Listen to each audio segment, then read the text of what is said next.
শীত আইসে ধরে এবছর আর আঁশপাটি দেয় নয় না। আসসালামু আলাইকুম, আনারা বাইকে ভালো আছেন? আলহামদুলিল্লাহ, আন্না গোবেন আসি বালাই।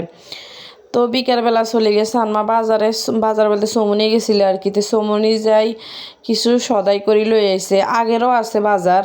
তো আনমা ভাড়াই লই আইছে কিনলে আঙ্গ যেহেতু পুরুষ মানুষ কেউ নাই ঘরের মধ্যে, বাজার করার মতন মানুষও নাই। তো ভারিলেই লই আইয়ে বাজার থাকলেও লই আইয়ে। তো ইয়েন লই আইছে টমেটো, ছুঁই, তারপরে পেঁয়াজের কলি, আরও কয়েকটা তরকারি আনছে, টমেটো, কাঁচামরিচ টরিচ আনছে। ইয়েন দিয়ে আবার লবণ, তারপরে পেঁয়াজ, আদা, আবার ওর সাইডে দিয়ে আবার রসুনও আসিল। ইগিনও আছে কিন্তু ইগিন যে ন আছে বেগিনে, তো আবার যে আমার হিগিন বাড়াই বাড়াই লই আইছে, মানে যদি দাম কমে শুনে থাকলেও লইব। কিন্তু দেখা গেছে বেশি করে আনি আরও গরম হোঁচা নয়, এটা তো আর বুঝে না। তো ভাড়ায় বাড়ায় আনমা, এটা আনমার আগ থেকে আনমা ভাড়ায় বাড়ায় সবসময় রাখবো, করবো যে একলা বাড়ি কে কোনো কতুন যায় আনুম বা কী বিপদ আটকে দিলে একটা সমস্যা, পুরুষ মানুষ কেউ নাই। তো আনমা ভাড়ায় বাড়াইয়ে সবসময় বাজার আদায় করবো। তো ইয়েন দিয়ে আবার আর হুজিলে আইসক্রিম লই এসে, ঠান্ডার সময় তার আইসক্রিম খাইব। তো আইতে সময় আর বইনে আবার আইসক্রিম লই এসছে, মানে আর হুজি এটা দেখলে হেতাগো আর কোনো হুশ থাকে না। আর মনে হয় শুধু আর হুজি না, যত লেদা ছুটকি আছে বেগুন, এগুলো শীত কি গরম কি এগুলোর আইসক্রিম হইলে হইছে। তার বইনে লই আইসে একটু দিবি নে, তো দিছে, মানে হেতারা দিতে হাগুলো গেছে, না দিতে আর সম্ভব ন। তিন দিয়ে আবার ওজন মাফিন একান মেশিন লই আইছে, কিন্তু মেশিনের তো মেশিনের উপরে চামড়াইন হুডানের লাইন হলা মানে এগুন বেদিস হয়ে গেছে, মানে হিগুনে এটা লই টানাটানি করে মেশিনের চাইতে ইগেন টিপে টিপি করব। তো মেশিনে আনছে মূলত কে কত ইন জায়গা খায় ইগিন মাফি মাফি কিনে চাইব। আসলে যেভাবে সাধারণত শরীর স্বাস্থ্য মানুষের বাড়তেছে, মাফি ওজন কমান ছাড়া কোনো উপায় নেই। কিলে খাইলেও শরীরে লাগি যায়, নো খাইলেও শরীরে লাগি যায়, কোনো রকমে মানে শরীরটা কমানো সম্ভব হইতেছে না। শুধু খালি যে এটা আঙ্গ ক্ষেত্রে না, প্রতিটা মানুষের ক্ষেত্রে একই রকম ব্যাকে, শুধু খালি এই কথায় যে ব্যাকে মোড় হয়ে যেতেছে। তো একখানা আঙ্গ মতন ব্যাকে একখানা মেশিন একখানা একটা লই হিয়ার খাইবেন আর মাপবেন, দেখবেন আস্তে শরীর কমে যাইব। অবশ্য খানা কমাইতে হইব, খানা থাকলে কিন্তু কমতো না। ইয়েন দিয়ে আবার টুকুর করে রাতকে আবার আঙ্গা আসি গিয়া আনমা রাতকে একটু অসুস্থ হয়ে গেছে। তো আনমা কয় বাবা জবা করে গেলা খাই গেলা।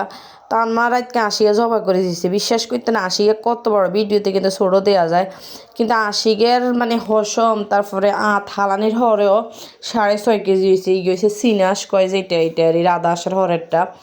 তো 6.5 কেজি অনের হরে অল্প কিছু রাখি দিয়েছে, আর বেগিনে লইলে নইছে অনেকখানি গোস্ত হয়েছে মাসাল্লা করি। চিন্তা করে 6.5 কেজি গোস্ত কম নেই। তো রাতকার রাঁধি ন কয়েক জেরায় করে দিন রাতকে আশপাটি হইব খানো হইব। তো এই দিনে তো ভাতটা রাঁধা হয়ে গেছে, আসি গে আর সকালে রাঁধতাম নাকি বিকেলে রাঁধতাম। তো বিকেলে চলে এসি গে রান্না বাড়া করতাম, শুধু রুটি দিয়ে খানো হইব, কোনো বাট্টার দিয়ে খানো হইতো না। এবার বছরের এই বছর যা শীত আইসে ধরি আজ যে যাত্রা মানে রুটি দিয়ে খাওয়া হয়েছে। কিন্তু সাইড হাজকে খানো হয়ে গেছে ওই জন্য, কিন্তু এরকম করে রুটি দিয়ে খাওয়া হয় না। আলু ছাড়া আনমাই জুস খাইছে এমন, আমরা তো খাই না। তো ইয়ে নাইবে এক ময় মশলা দিয়ে দিছি, গোলমরিচ, তারপর রসুন, আদা, তেজপাতা সবই মানে আসে যা যা অলরেডি সবই দিছি।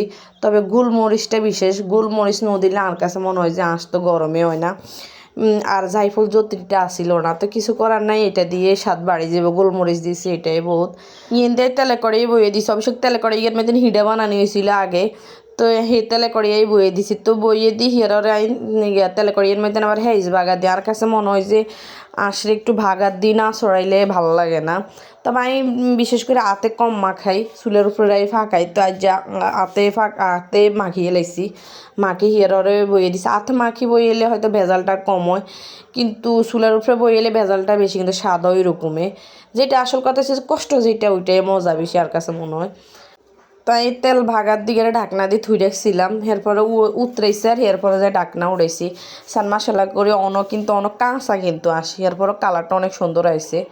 জানি না খাইতে কীরকম হইব।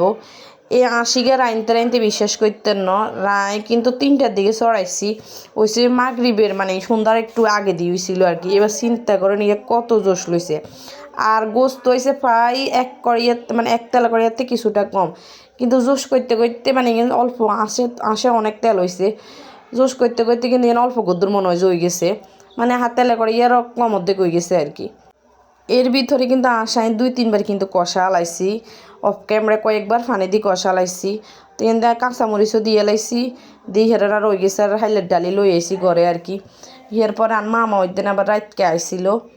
আর মামা মামির অবশ্য দাওয়াত দেওয়া হয়েছে, আর মায়ের দাওয়াত দিছে হাঁস পাটি যেহেতু আমরা খাইয়েন। তা আইসে হিয়ার পরে আমরা রুটি টুটি আবার আর মামিদের বানাই লইছে ঘরে। তো আজ জামাই যেহেতু আইয়েন রাতকে, তা আজ জামাইলে কিছু আবার এক্সট্রা করি মা কইতেছে জামাইলে কিছু বক্স ভরি রাখি দাও। তো আজ জামাইলে কদ্দুর বক্স ভরি রাখি দিছি। আজ জামাইলে আবার গেন্ডির প্রেশার, আজ আমি গরু গোস্ত হাঁসের গোস্ত বেশি খাইতে পারে না। তো ভিডিওকে নিয়ে এনে শেষ করছি। আল্লাহ হাফেজ।